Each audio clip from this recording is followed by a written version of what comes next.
Amayng gabi sa tanan, sa padayon natong pagtuon sa pulong sa Ginoo, kanong gabi una atong pagatunan ang atong Kristohanong kinabuhi in the light sa the Gospel of John chapter 1 verses 1 to 5. Pero bago kita magsugod o magpadayon sa atong pagtuon sa pulong sa Ginoo, tayo po muna ay magampo. Among Amahan, sa pangalan ni Jesus, salamat kay Ginoo nining kagabion, O Lord God, sa padayon namong pagsimba sa iyo, Ginoo. Pinagi sa pagtuon namo sa imong pulong, O Lord God. Samahan mo po kami, Ginoo. Lord, help us, O Lord God, to be receptive in your words, Panginoon, nga among matun-an karong gabiuna, O Lord God, that we can apply it in our daily lives sa atong pagkatao, so that we will be transformed, Panginoon, according sa imong gusto kayo kanamo, Ginoo. Salamat kay samahan, panalangini ang matagusa sa nga makapananaw nini nga live video o sa mutanaw makatanaw pagil, Panginoon. Salamat kay Ginoo nining gabiuna, in Jesus mighty name. Amen. Ang atong Kristohanong kinabuhi in the light sa the Gospel of John chapter 1 verse 15, verses 1 to 5, dili 15, verses 1 to 5. So basahon ko lang ang verses 1 to 5 ng the Gospel of John chapter 1. So wala pa'y nabuhat bisan unsa ang pulong diha na. Ang pulong uban sa Dios ug ang pulong Dios. Verse 2, sukad pagayod sa sinugdan ang pulong uban sa Dios. Pinaagi kanya gibuhat sa Dios ang tanan ug walay bisan usa sa tanan nga nabuhat nga dili pinaagi kaniya. Diha sa pulong ang kinabuhi ug ang maong kinabuhi mao ang kahayag sa mga tao. Ang kahayag nagdangan diha sa kangitngit. Wala makabuntog niini ang kangitngit. So matud pa ni Apostol John nga dinhi gipakita niya sa chapter 1 ang atong Ginoong Kristo. Gidescribe niya ang atong Ginoong Kristo kung kinsa gayod ang atong Ginoong Hesus. Muna nga ang atong Ginoong Dios maayo gid sa atong kinabuhi. Siya nagauban kanato og tanan niyang intensyon sa matag tao, dili lamang sa Kristohanon, ang maayo gayod. Pero dili tanang mga tao nakakita niini nga ang Dios ay maayo sa ilang kinabuhi, dahil ang ilang kadalasan, ang ilang pananaw sa atong Ginoong Dios or ang pagkamaayo sa atong Ginoong Dios ay nagdepende sa sitwasyon sa ilang tagsa-tagsa ka kinabuhi. Pero ang tinuod lamang ay wala magdepende ang pagkamaayo sa atong Ginoo sa panghitabo sa atong kinabuhi. Nagpabilin ug magpabilin siyang maayo, good man or bad man ang tan-aw nato sa dagan sa atong kinabuhi. So wala magdepende, balikon ko, wala magdepende ang ka-gracious, ang ka-compassionate sa atong Ginoong Dios sa panghitabo sa atong kinabuhi. O bisag unsa ang panghitabo sa atong kinabuhi, maayo man og dili, nagpabilin ang karakter sa atong Ginoong Dios nga gracious ug compassionate. Kay dili man nga mabag-o ang iyang karakter. Matud pa sa written word of God sa Malachi chapter 3 verse 6 o Hebrew chapter 13 verse 8, matud pa dinhi sa atong Ginoong Dios, ako mao ang Ginoo ug dili ako mausam.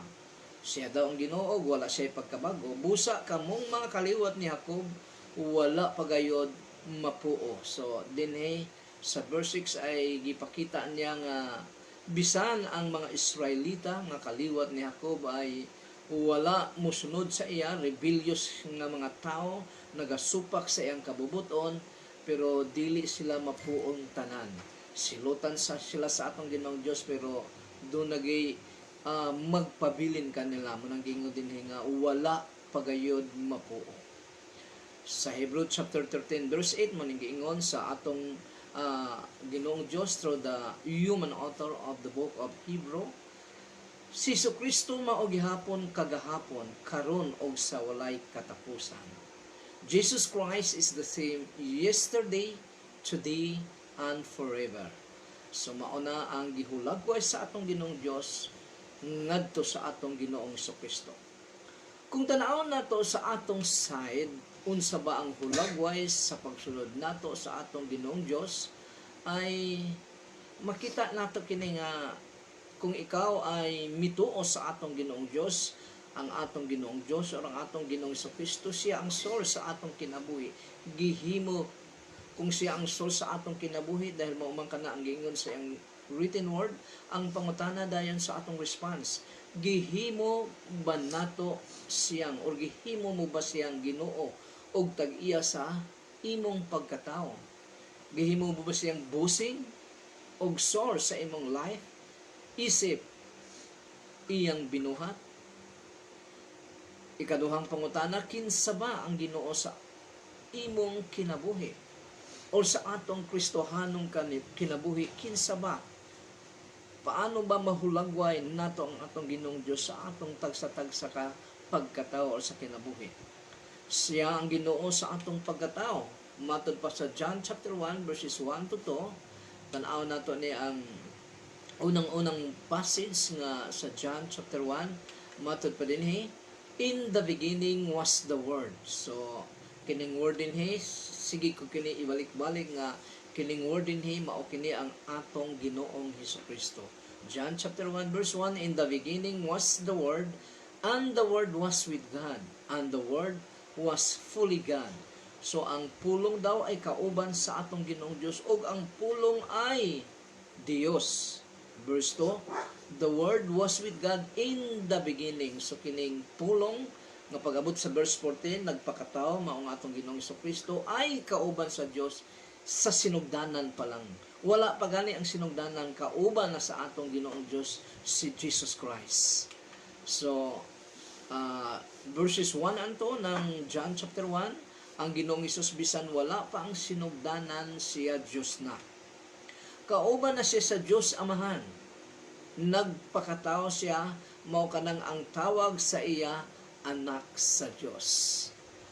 Son of God, nga naman dahil nagpakatao ang atong Ginoong Kristo nga gikan sa Amahan, nga gikan pa sa sinugdanan, kauban na sa Dios Amahan. Matod pa sa verse 14, og ang pulong, unsa ning pulong, mao ni ang sa verse 1, og ang pulong nahimong tao og mipuyo uban kanamo. So the writer of the Gospel of John, who is John the Baptist, the beloved John, not John the Baptist but the beloved John or the Apostle John, matud pa niya nga mipuyo daw ang pulong nga nahimong tao uban kanila. Unsa ang description niya kay Jesus Christ? Puno sa grasya o kamatuoran, gracious and truth. Anaa kaniya ang kamatuoran. Nakita namo ang iyang himaya, ang himaya nga iyang nadawat, ingon nga bugtong anak sa Amahan, the only Son of God.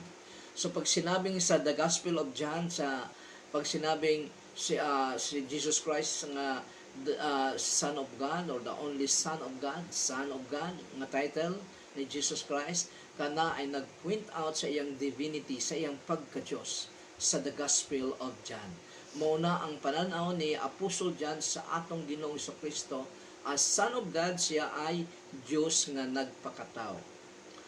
Ang matag-usa ka nato nagkinahanglan gayud og Ginoo or Diyos sa atong kinabuhi. Kay kung wala kita Diyos or Ginoo, ang atong kaugalingon ang mahimong Ginoo or Diyos nato.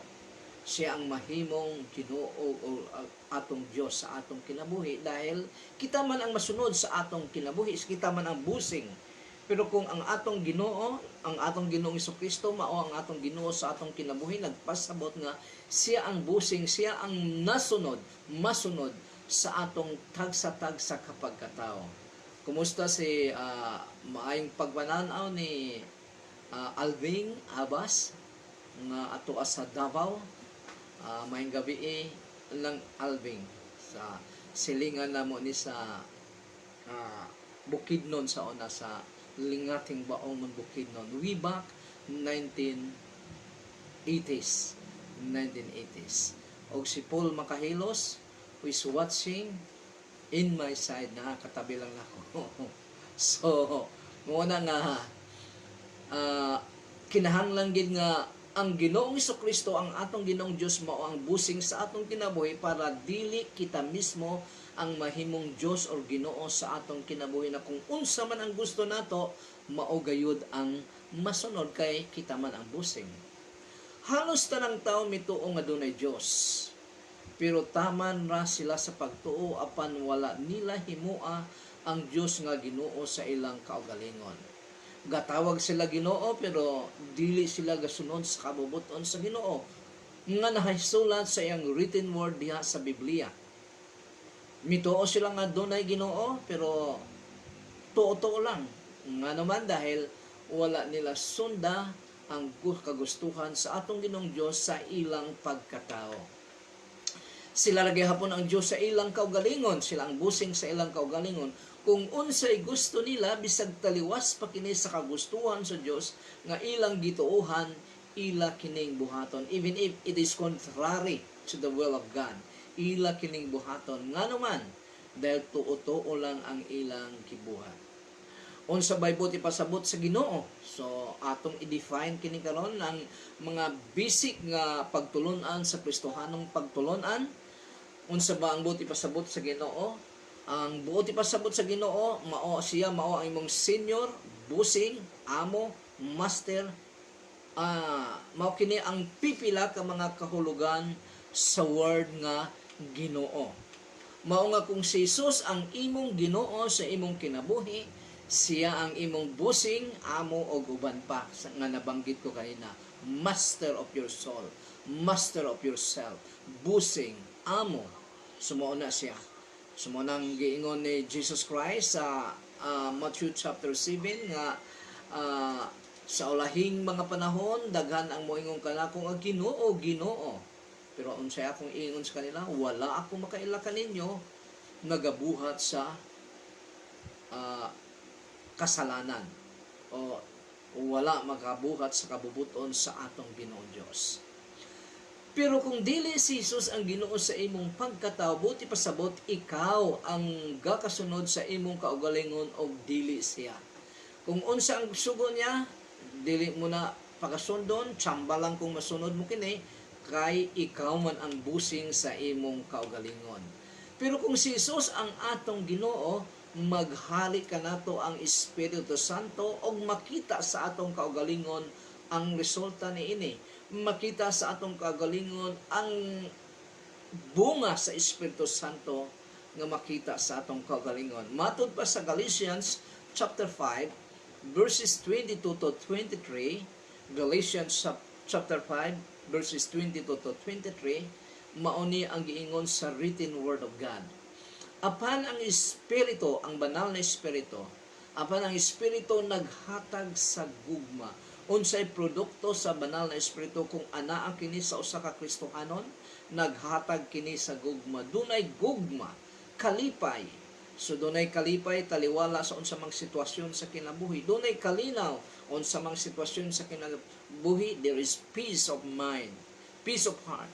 Pailob, mapailob sanon or pailob mapailobon. Kaluoy, compassionate. Kaayo, kindness. Pagkamatinud-anon, faithfulness. Mapaubsanon o pagkamapinugnanon sa kaugalingon, self-control. So kining walo ka mga katangian nga kung saan matod pa dinhi sa pulong sa Ginoo nga kung ang Espiritu ana sa usa ka tawo, sa Kristohanon, dahil ang Kristohanon lamang ang gipuy-an sa Espiritu Santo. Ang dili Kristohanon, sorry na lang, wala magapuyo kaniya ang Espiritu Santo, wala siya makailan ini o wala siya makaibalon ini kung unsa ba ang Espiritu Santo. Kay dili man niya makita, dili niya ma-fail o unsa pa man. Pero kung ang Kristo, ang matag Kristohanon, sila ay gipuy-an sa Espiritu Santo. Munang mubunga dayon sa ilang pagkatao, makita sa ilang pagkatao, sa ilang pamatasan nga dunay gugma, dunay kalipay, kalinaw, pailog, kauloy, kaluoy, kaayo, pagkamatindon-anon, pagkamapaubsanon, pagkamapinungganon sa kaugalingon. Isa kini sa gipakamatyan sa atong Ginoong Hesus sa krus sa Kalbaryo, dili lamang para luwason kita sa kalayo sa impyerno kung dili pinaagi siyang written word o conviction sa Espiritu Santo, mabag-o ang atong pagkatao samtang nagatuman kita sa kabubuton sa atong Ginoong Hesukristo.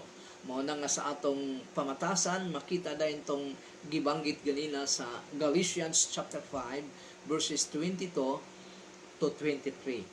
So, usahay musipyat gihapon ang Kristohano niini, pero at least pagkasipyat niya ay anaa dayon ang conviction sa Espiritu Santo nga iyang mabalikan kung unsa ba ang bunga, unsa ba ang dapat maipakita niya sa iyang pagkatao nga giingon dito sa Galatians chapter 5 verses 22 to 23. Mayong gabi ni Pastor De Lola sa Makabalan nga nakadalikyat og silip. Mayong gabi, Pastor. Sa Ephesians chapter 4 verses 22 to 24, mauni ang giingon sa atong Ginoong Dios through Apostle Paul nga matud pa niya, busa hukasan ninyo ang daang pagkatao. So unsa baning daang pagkatao? Mauni ang pagkatao nga wala musunod sa kabubuton sa atong Ginoong Hesukristo dahil wala pa siya motuo sa atong Ginoong Hesukristo. Mauni ang daang pagkatao, hukason daw o kuhaon. Mismo ang hingtungdan nga tao ang mukuha nini, matod ba nini, busak hukasan ninyo ang daang pagkatao nga maoy hinungdan sa inyong daotang kinabuhi kaniadto. Ang tao nga wala pa sa atong Ginoong Hesukristo, sa atong Ginoong Dios, ang iyang kinabuhi sa mga mata sa atong Ginoong Dios ay daotan gyud. Ang maong kinabuhi nag-anam kangilad tungod sa malimbungong mga kailibgo niini. Verse 23, kinahanglan bag-ohon gyud ninyo ang inyong mga kasing-kasing og hunahuna. Matransform ang atong mindset og atong kasing-kasing. Paano to matransform? Pinaagi sa written word of God nga atong pagasundon, pagatun-an og pagasundon. Isulob ninyo ang bag-ong pagkatao nga gibuhat sa Dios sama sa iyang dagway nga makita diya sa matuod nga kinabuhing matarong ug balaan. So dunay figure of speech dinhi nga bag-ong pagkatao daw sama sa gibuhat sa Dios sama sa iyang dagway, like the image of God.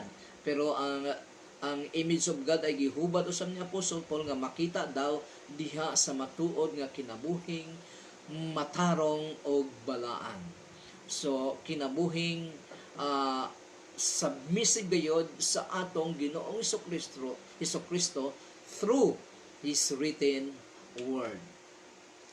Busa kung ang Ginoong Hesus gyud ang Dios sa atong kaugalingon, musunod gyud kita sa iyang mga sugo.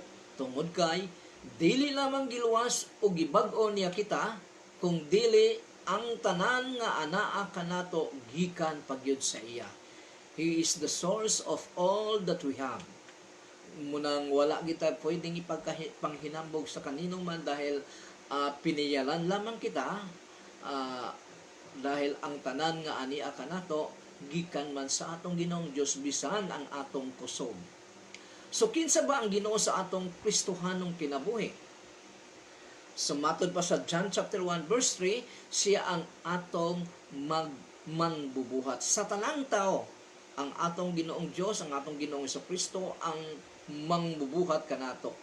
Pero matod ko pa kanila, pipila lamang ang nakakita nini o nakahibalo nini.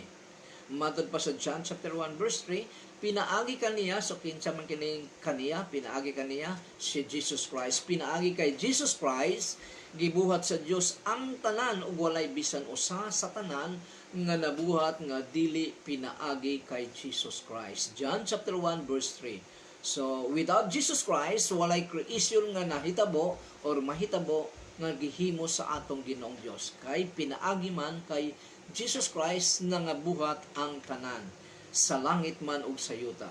Sumatod pa din sa John chapter 1 verse 3, ang tanang butang binuhat sa Ginoong Hesus og walay binuhat nga nabuhat kung wala ang atong Ginoong Hesukristo. Matod pa sa mga Jehovah's Witness na religion, sa ilang teaching, ang Ginoong Hesus binuhat lang daw sa Diyos Amahan. Siya ang unang binuhat sa Diyos Amahan. Kung insakto ang pagtulunan sa Jehovah's Witness nga si Jesus binuhat lang sa Diyos Amahan, buot ipasabot sayop ang giingon sa John chapter 1 verse 3. Nganuman, kay duna na di ay binuhat ang Amahan nga wala siya. Kay mismo siya binuhat raman. Og sa pagbuhat sa iya, wala siya naka-witness niini kay binuhat man siya sa Amahan. Pero ang tanang binuhat, pinaagi sa atong Ginoong Hesukristo, dahil ang atong Ginoong Hesukristo magbubuhat o dili ni minsan wala kitay mabasa sa pulong sa Ginoo sa written word of God nga si Jesus Christ is creation sa God the Father. Sa Hebrew chapter 1 verses 1 to 2, may gabi ni Faye Lerio sa Alobehead who is watching us. May gabi Faith Faye. So sa Hebrew chapter 1 verses 1 to 2, makita nato dinhi matod pa dinhi sa atong Ginoong Dios through the human author of Hebrews, the book of Hebrews, sa karaang panahon ang Dios sa makadaghan o sa nagkalaing-laing paagi misulti sa atong mga katigulangan pinaagi sa mga propeta. Sumatod pa sa Hebrewanon nga nagsulat ni ining Hebrew who is guided by the Holy Spirit, makadaghan daw nag-istorya ang Ginoong Dios sa ilang mga katigulangan pinaagi sa mga propeta, sa prophets. Verse 2, apan niining katapusang mga adlaw, so kanus abayang katapusang mga adlaw nagsugod sa New Testament until now ug sa umaabot pa hangtod sa pagbalik sa atong Ginoong Hesukristo. Apan niining katapusang mga adlaw misulti siya kanato pinaagi sa iyang anak, pinaagi kay Jesus Christ. Ang atong Ginoong Dios daw ay nakipag-istorya sa mga Kristohanon pinaagi kay Jesus Christ. Pinaagi kanya gibuhat sa Dios ang tibuok nga kalibutan og gipili siya aron manag-iya sa tanang butang. So through Jesus Christ, ito ang parallel nga passage sa atong gibasa ganina sa John chapter 1 verse 3. Pinaagi kay Jesus Christ gibuhat sa Dios ang tibuok nga kalibutan og gipili siya aron manag-iya sa tanang butang. Pinaagi sa Ginoong Hesus gibuhat sa Ginoong Dios. Kung wala siya, dili kita mabuhat. Kita ang obra maestrang creation sa atong Ginoong Diyos, for He, God, wonderfully made us. So, salamat sa Ginoo dahil we are the center of His creation. Mao nang hinungdan nga in 5 days sa creation story, makita nato dito nga ang tanan mga butang ay gibuhat sa Dios. Sa pag-abot sa ika-unong kaadlaw ay hapadayon niya gibuhat ang tao dahil ana-ana ang tanan kinahanglan sa tao nga mabuhi na siya dahil nauna naman niyang binuhat ang mga panginahanglan sa tao. Ay hadayon ang tao iyang gibuhat. So kita ang sentro, ang tao ang sentro sa creation sa atong Ginoong Dios. Matod pa sa Psalms 139 verses 13 to 14, matod pa din sa atong Ginoong Dios through the psalmist, ikaw ang nagbuhat sa tibuok kong lawas. Matod pa sa psalmist, ang Ginoong Dios daw ang nagbuhat sa iyang tibuok nga lawas. Ikaw ang nag-umol kanako sa sabakan sa akong inahan. Giday ko ikaw, verse 14, giday ko ikaw kay angay ka mangkadlukan, katingalahan ug kahibulungan ang tanan mong gibuhat ug nasayod gayud ako niini. Sa English kini mo ning gingon sa verse 14, you wonderfully made me. So katingalahan gyud, medically proven according to medical studies, ang tao ay ngiligi nga pagkabuhat ang part sa usa ka tawo. Muna nga wonderful gyud ang pagkabuhat, katingalahan, matod pa din sa Binasaya, katingalahan o kahibulungan ang pagbuhat sa tao, sa atong Ginoong Dios sa tao. Even though some of us lost, we lost confidence tungod kay ang atong ilong bilang Pilipino, usahay murag palwa, pislat gyud usahay. Nay mga Pilipino nga mga pislat ang ilong, nga murag palwa sa lubi. But this doesn't change the truth. We are God's masterpiece. Gani, ikaw ug ako, anumang itsura mo, panglabas na itsura mo, gibuhat ka sa atong Ginoong Dios according to His image. According to John chapter 1 verse 26, muning giingon, sa pag-create sa atong Ginoong Dios kanimo og kanako sa tao. Unya mingon sa bang Dios, buhaton nato ang tao sama sa atong dagway. Sa English ni siya, let us make man in our image according to our likeness. So, dinhi na kay pag-istorya ang atong Ginoong Dios sa siyempre sa iyang kauban nga pariya sa gid kaniya ang atong Ginoong Kristo o ang Espiritu Santo. Isip magbubuhat ang atong Ginoo kanato, unsa ba dapat ang atong ibalos kaniya sa atong tagsa-tagsa ka kinabuhi. Halos tanang Kristohano nakabalo na sa dapat natong ibalos sa Ginoo. Kay wala man niya kini itago kung dili gipasulat gayud kini niya sa iyang Bible, sa iyang written word, para maging klaro kini sa matag usa kanato. Ang Kristohanon lamang ang maayong mubasa sa pulong sa Ginoo dahil kini gisugo man sa atong Ginoong Hesukristo or sa atong Ginoong Dios.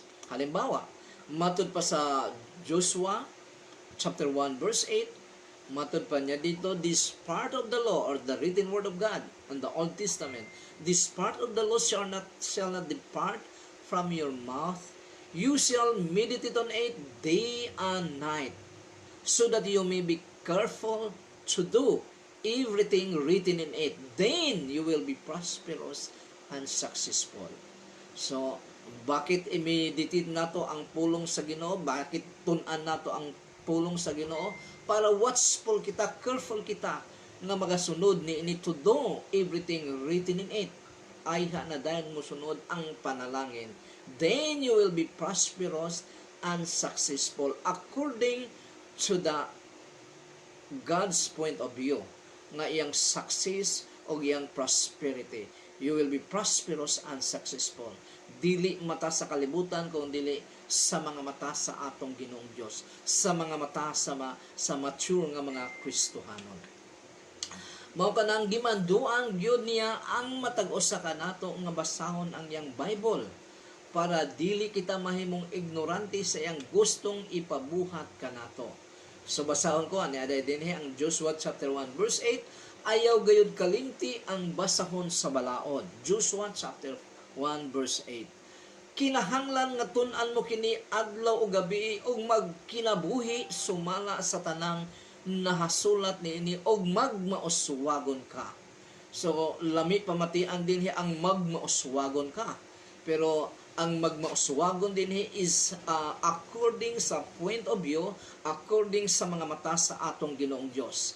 Kung ang kalibutan ang pangutan-on mo kung paano ba ang mauswagon, paano ba ang successful o prosperity, nagkalain-lain ang ilang tubag. Pero kung atong Ginoong Dios ang atong pangutan-on, ang prosperity o ang success ay nakabatay sa iyang written word of God.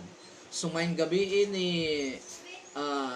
Sister Wayne Rowena de la Rosa sa San Ildefonso, Bulacan, kung ako masayo, San Jose, Bulacan, o Manila, o nga who is watching us, nga nagatanaw, nakasilit ka na to, may gabi iwing,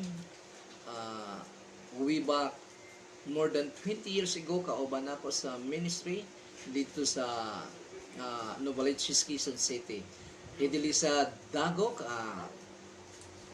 ang younger sister sa akong wife nga nagatanaw dito sa Hingog City, o si Joby Makahilos nga naalaspika so nasa sala nagtanaw sa Buglamati.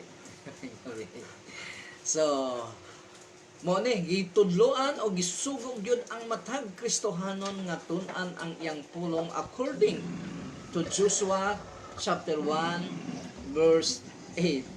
Joshua chapter 1 verse 8. Ang Bible ang atong sukatan, basihan sa atong pagsimba o pag-serve sa Ginoo isip iyang binuhat. So wala na lain gyud. ang Biblia lagi ang atong sukatan. Basihan sa atong pagsimba o pag-serve sa Ginoo, isip iyang binuhat.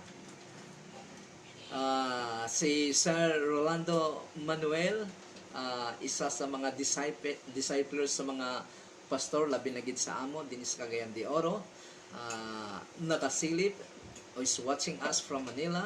May gabi po, pastor. Medyo speaking tongues ang mga sinasabi ko ngayon dahil ito ang dialect namin dito sa Mindanao o Cagayan de Oro. Bosa, you must ask the Holy Spirit to have understanding ning binisaya nga grabe nga sinultihan. So, ang Bible ang atong sukatan, basihan sa atong pagsimba o pag-serve sa Ginoo, isip iyang binuhatan, iyang mga binuhat. Wala na laing pa. No more nor less. Dini sa iyang Bible, gisulat niya kung unsaon ba nato pag-serve sa iya. Sa unsang pamaagi o nganong buhaton man nato kini. Wa nagilain pa. Dili nato kini mabasa sa Inquirer, sa Malaya o ano pa mang dyaryo nga meron, kung dili sa iyang written word lamang nga anaa sa Biblia. Mao nga sa atong pag-evaluate sa pag-serve nato sa Ginoo, dili nato ma-evaluate pinaagi sa pagtandi ngadto sa uban ang atong kaugalingon, kay kini gibawal usab sa atong Ginoong Dios. I-evaluate mo ang imong kaugalingon, matud pa ni Apostle Paul, according sa written word of God. Matud pa sa 2 Corinthians chapter 10 verse 12 mo ning gingon. According to Apostle Paul, is guided by the Holy Spirit when he's writing this, hinoon dili kami mangahas aron ilhon o itandi ang among kaugalingon ni adtong naguna-una nga labaw sila. Pagkabuang gayod nila, naghimo silang ilang kaugalingong mga sukdanan aron pagsukod ug paghukom sa ilang kaugalingon. So gibawal gyud. Matud pa ni Apostle Paul, mga buang ang mga tao, they are full, crazy ang mga tao nga himuon nilang sukatan sa ilang kaugalingon ay ilaras ang isikataw. Ang sukatan nato sa atong kaugalingon, ang written word of God, o ang atong modelo, ang atong Ginoong Hesukristo. Dili nato ma-evaluate ang atong pag-serve sa Ginoo pinaagi sa pagtandi sa uman. Kay nag-evaluate ang Ginoo, dili pinaagi sa atong achievements, kung dili pinaagi sa motibo sa atong mga achievements. Dili pinaagi sa resulta sa atong mga binuhatan, kung dili ang motibo kung bakit ito ginawa natin. So, according to 1 Corinthians chapter 3 verses 12 to 15, most Bible scholars ay nag-ingon nga kini ay patungkol sa Bema Judgment, may tungod sa rewarding time, kung basihan kung makadawat ba ang usa ka Kristohanon, kung andun na siya sa harapan sa atong Ginoong Diyos, sa atong Ginoong sa Kristo, sa reward sa iyang binuhatan ni ining kalibutana. Matod pa sa verse 12, may pipilamang nga mugamit og bulawan, plata, o bililhon nga mga bato alang sa patukuranan. Ang uban mo gamit og kahoy, sagbot og dayami. So kining bililhon nga mga bato, bulawan, plata og bililhon mga bato nga mao kini ang mga binuhatan nga without string attached, gibuhat mo kini para mahimaya ang pangalan sa atong Ginoong Dios. Kini namang mga kahoy, sagbot og dayami mo ning dunay mga string attached nga doon na kay gibuhat mo kini dahil doon na kay gihuna-una nga madawat o mabalusan kanini. Mayong gabi ni Pastor Roquel Ivalli sa Maynila, sa Caloocan, na silingan namo din sa una sa Lapasan. Mayong gabi kay Pastor Roquel. So, verse 13 ng 1 Corinthians chapter 3, og ang kalidad sa binuhatan sa tagsa-tagsa makita unya sa adlaw nga kini ibutiyag ni Kristo pinaagi sa kalayo. Sulayan kini diha sa kalayo og sutaon ang iyang matuod nga kalidad. So tanang motibo sa mga binuhatan sa usa ka Kristohanon ay makita kini, ipakita sa iya dahil nakita na kining daan sa atong Ginoong Kristo dahil is omniscient, all-knowing. Busa ipakita na lang kini sa mga Kristohanon. Matod pa din sa figure of speech nga sulayan ki diha sa kalayo og sutaon ang iyang matuod nga kalidad. Kung ang gitukod sa tao diha sa papakuranan dili masunog, makadawat siya ganti. Kung ang iyang binuhatang isip Kristohanon ay dunay mga string attached mo itong mga kahoy dayami, masunog kini. Verse 15, apan kung masunog kini, mahalaw kini gikan kaniya, apan maluwas yara samara nga nakalatas siya sa kalayo. So at least save ang iyang kalag sa kalayo sa impyerno, pero makakaula lang is nakakahiya lang dahil wala siyang madawatan nga reward sa atong Ginoong Dios dahil tunay string attached ang iyang gipamuhat niining kalibutan na isip Kristohanon. Revelation chapter 3 verses 15 to 19, matod pa din nasayod ako sa imong binuhatan, matod pa ni Jesus Christ sa mga Kristohanon sa Asia Minor, o 7 churches sa Asia Minor. Nasayod ako sa imong binuhatan, dili ka bugnaw o dili usab init. Kini di ay giingon niya sa the church of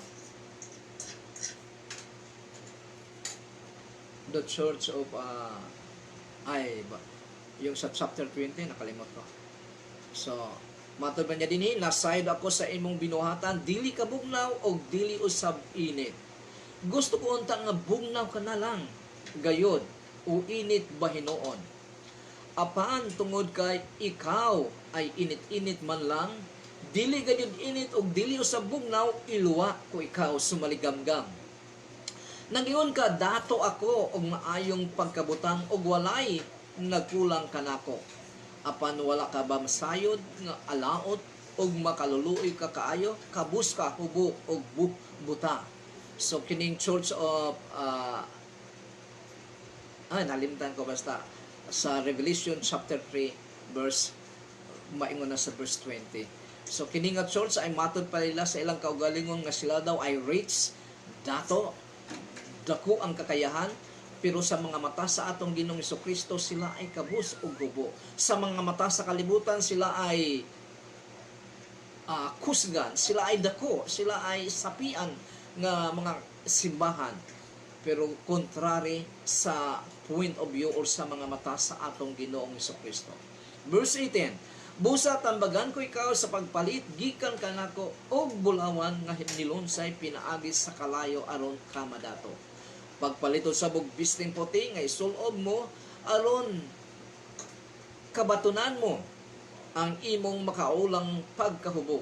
Pagpalito sa bugtambal nga idihog sa imong mata aron ka makakita.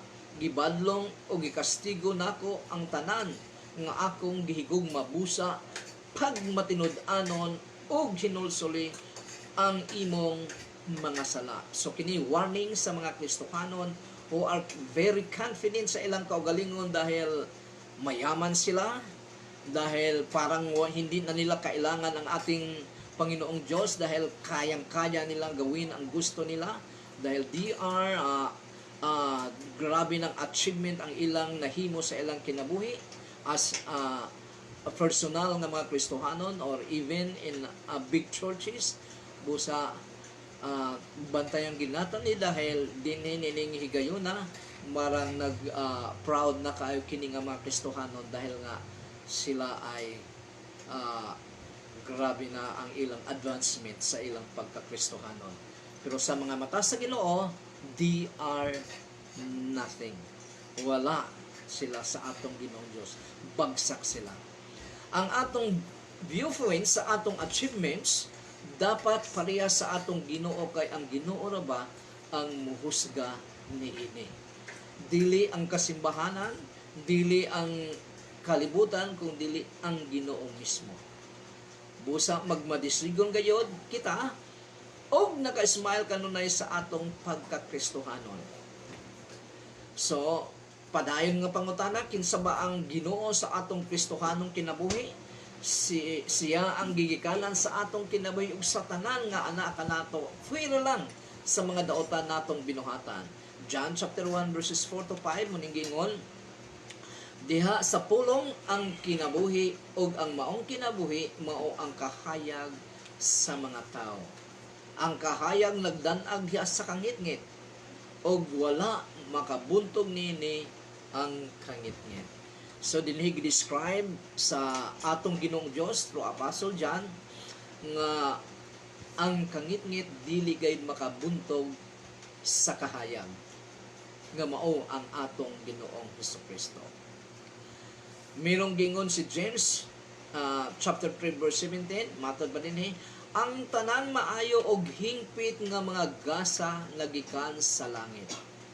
Gikan kini sa Dios nga maoy nagbuhat sa mga kahayag diha sa langit. Dili gayud siya mausab o magpakitag landong sa pagkausab. Sa atong pagkatao isip Kristohanon, dunay mga butang nga dili maayo nga anaa kanato o kini dili gikan sa atong Ginoo. Dahil ang gikan sa Ginoo ay matod pa sa atong gibasa mga maayong butang. So dunay mga tan-aw sa tao daotang butang pero resulta kinig maayo gyapon na gikan sa Ginoo na gipahintulot niya, kagaya ni Apostle Paul sa 2 Corinthians chapter 12 verses 1 to 7 nga matod pa ni Apostle Paul nga nakaadto siya sa ikaduhang ikatulong stage sa langit na kung saan ang iyang nadunggan daw ay dili dapat madunggan sa usa ka tawo. Pwede siyang magmayabang niini pero matod pa niya nga gihatagan hinuon siya og turn in the flesh sa atong Ginoong Dios o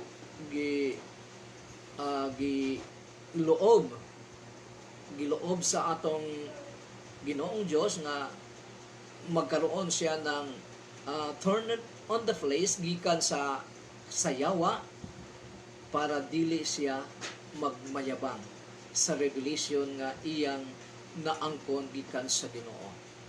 Makatulod ang kininyang giampo sa Ginoo nga mawala pero wala itugod sa Ginoo mawala kini sa simpleng hinungdan para dili siya magmayabang isip Superman na, parang Superman na siya nga Kristohanon. Ang grasya daw sa atong Ginoong Dios ay sufficient sa iyang kahinaan ni Apostle Paul. So dunay mga butang nga sa tan-aw nato ay pangit yun, murag gikan sa yawa, o gikan gid sa yawa, pero mo resulta kini sa kahimayaan sa atong Ginoong Dios okay lang. Dahil ang tanang butang maayo mang kinigdautan sa panghitabo sa mga tao nga nahigugma sa atong Ginoong Dios, plano kini sa atong Ginoong Dios. So gihatagan sa Ginoong Dios ang tanang tao og kinabuhi. Og dapat nga ang tanan mo balo sa Ginoo og mga maayong buhat nga makalipay kaniya. Pero dili tanang tao ang naghimaya or naghatag og kalipay sa atong Ginoong Dios, kita lamang mga born again Christians or tinuod nga Kristohanon.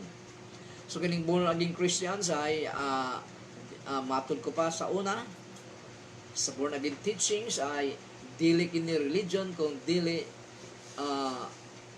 kini ay pagtuon nato sa atong Ginoong Dios. Kini ay relasyon nato sa atong Ginoong Dios. So kini ang requirement sa usa ka tawo para makasulod siya sa gingharian sa Dios. Requirement sa usa ka tawo para makita niya ang gingharian sa Dios. You must be born again. In John chapter 3 verses 3 to 5 or 3 to 7. Matod pa sa atong Ginoong Jesucristo kay Nicodemus, you must be born again. So wala gay pagpilian.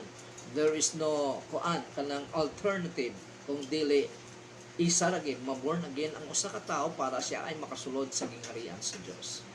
Kita lamang mga born again, ang born again Christians lamang ang pwedeng maghimaya sa ato, siya lamang ang makahimaya sa atong Ginoong Dios. Mao lamang kining mga butanga ang atong maihatag sa atong Ginoo nga mahimaya ang paghimaya kanya pinaagi sa atong mga pagsimba sa proof of doing His will. Pagsimba sa adlaw-adlaw, dili Domingo or Sabado man lamang o Biyernes man lamang, kung dili every day of our life. Mao na ang pagsimba nato sa atong Ginoong Dios. Ang Sunday nga pagsimba, celebration lamang kanato kana sa whole week nga pagkamaayo sa atong Ginoong Dios sa atong kinabuhi. Sa Matthew chapter 4 verse 10, O 1 Corinthians 15:58 matod pa din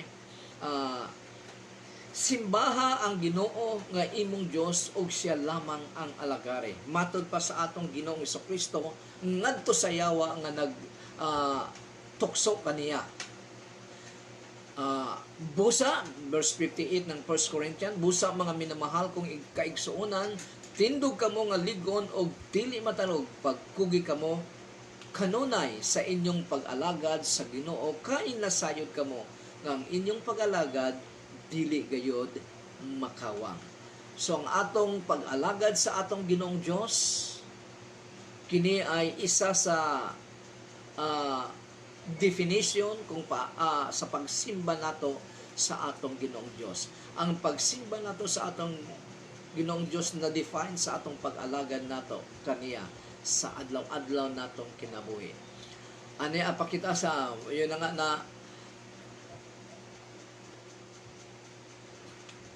na matod pa sa usa ka manunulat nga si Channing said, life is a fragment, a moment between two eternities, influenced by all that has preceded and to influence all that follows.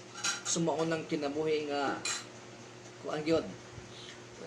Ang atong kinabuhi na influensya kita o maka-influensya usab kita ngadto sa uban. Depende sa atong maipakita nato sa atong kinabuhi. Yun nga na kung kita ay nangalagad sa atong Ginoong Dios by observing His written word nga gikinabuhi gid nato kini, makita gid nato nga maka-influensya kita sa uban dahil na-influensyan mo kita sa atong Ginoong Dios through His written word. Doon na pa'y usa ka manulat nga nagingon, I count all that part of my life lost, which I spent not in communion with God or in doing good. So, gipakita niya dinhi ni Donnie nga ang iyang kinabuhi gyud ay dapat gyud ay gispend niya sa fellowship sa atong Ginoong Dios through prayer and reading the Bible o pagbuhat sa maayong binuhatan sa tabang sa Espiritu Santo. The Apostle Paul declared in Philippians chapter 3 verse 8. Matod pa ni Apostle Paul, dugang pa niya na giisip ko na ang tanan nga walay bili tungod sa kahibalo mahitungod ni Kristo Jesus nga akong Ginoo nga lagbaw pa kaayo kabililhon tungod kaniya gisalikway ko ang tanan og giisip kong basura lamang aron maangkon ko si Kristo.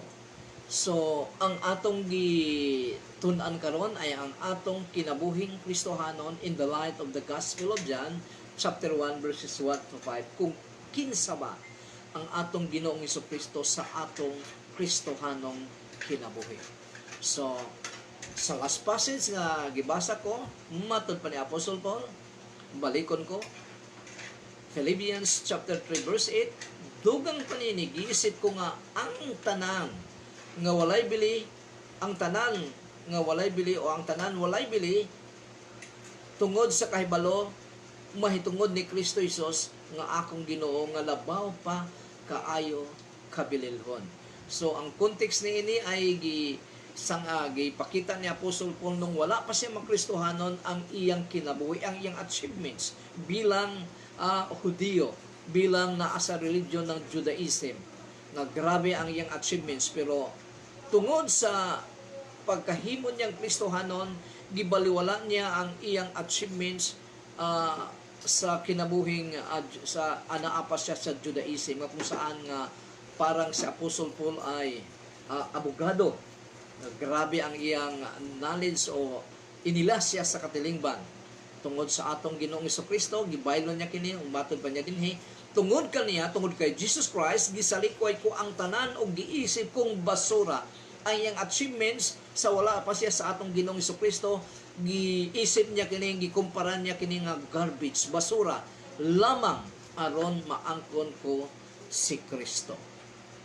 So ang atong kinabuhi, ang kinabuhi sa usa ka tawo, in conclusion, kung wala kini niya ikinabuhi sa atong Ginoong Dios o sa atong Ginoong Kristo, basura kini sa mga mata sa atong Ginoong Dios.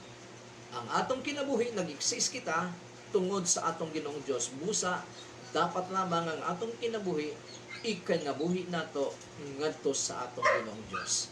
Matod pa ni Apostol Paul sa Philippians chapter 1 verse 21, "For to me to live is Christ, and to die is gain."